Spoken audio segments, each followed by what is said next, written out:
Welcome back to आवेश fact channel. Last lecture में हमने संविधान की समितियाँ और उसके बारे में और उससे आगे भी एक लेक्चर ले लिया था। आज हम भारतीय संविधान के स्रोत देखेंगे। स्रोत का मतलब भारतीय संविधान किस किस देश से लिया गया, कहाँ कहाँ से उससे हिस्से लिए गए, जो कुछ भी उसमें से लिया गया वो कहाँ से लिया गया। ठीक है, तो भारतीय संविधान को उधार का थैला कहा गया। क्यों कहा गया उधार का थैला? क्योंकि इस भारतीय संविधान में जैसे कि USA, आयरलैंड, ब्रिटेन, है ना, इन सब देशों से कुछ ना कुछ लिया गया है, तो इसलिए इसे क्या कहा है? उधार का थैला कहा गया।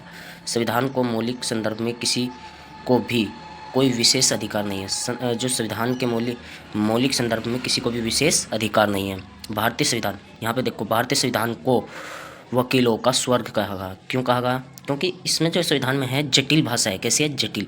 और उस जटिल भाषा को कौन समझेगा? जो उसे पढ़ेगा बहुत अच्छे से। कौन पढ़ेगा? वकील पढ़ेंगे, वकालत करेंगे। और जब वकालत करेंगे तो आम आदमी तो समझ नहीं सकता, तो वे उससे क्या करेंगे भाई? उससे अपनी दलीलें पेश करेंगे, उससे सीखेंगे, तो केस लड़ेंगे। और केस लड़ेंगे तो उसके बदले क्या लेंगे? पैसे लेंगे। तो इसलिए उसे क्या कहा? स्वर्ग कहा गया, वकीलों का स्वर्ग।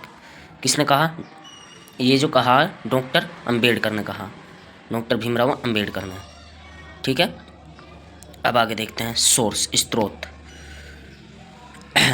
देखो, ध्यान रखना, डॉक्टर भीमराव अंबेडकर ने ये कहा था कि संविधान के मौलिक संदर्भ में किसी को भी विशेष अधिकार नहीं है। ये डॉक्टर भीमराव अंबेडकर ने कहा था। लेकिन भारतीय संविधान को वकीलों का स्वर्ग आइवर जोनिंग्स ने कहा था। ठीक है, स्रोत, भारतीय संविधान के स्रोत क्या है? आंतरिक स्रोत और बाहरी स्रोत। ठीक है, इंटरनल सोर्स और एक्सटर्नल सोर्स।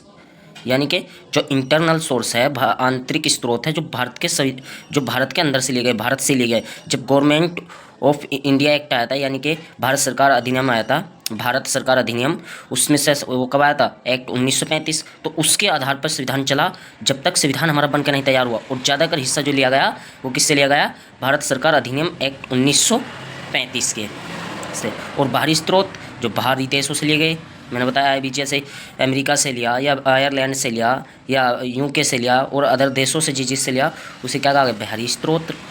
तो पहला भारत शासन अधिनियम 1935। दूसरा जो हम अभी आंतरिक पढ़ रहे, सर्वाधिक योगदान है इसका, मुख्य स्रोत है ये। न्यायपालिका की संरचना इससे ली गई। लोक सेवा आयोग इससे लिया गया, लोक सेवा आयोग। ठीक है, UPSC है ना, यानी कि जो UPSC रखा गया नाम, बाद में पब्लिक सर्विस कमीशन है ना, ये सब इससे लिया गया, पब्लिक सर्विस कमीशन। संघीय व्यवस्था, राज्यपाल का कार्यकाल। ठीक है, और प्रशासनिक वितरण, ये किससे लिया गया?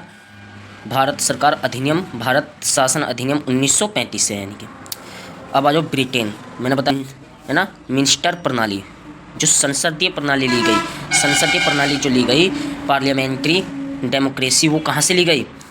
संसदीय लोकतंत्र, वो ब्रिटेन से लिया गया। एकल नागरिकता, यानी कि सिंगल सिटीजनशिप भी कहाँ से ली गई? ब्रिटेन से। संसदीय प्रणाली, एकल नागरिकता, ठीक है, और द्विसदनात्मक व्यवस्था, विधायी प्रक्रिया, विधि का शासन,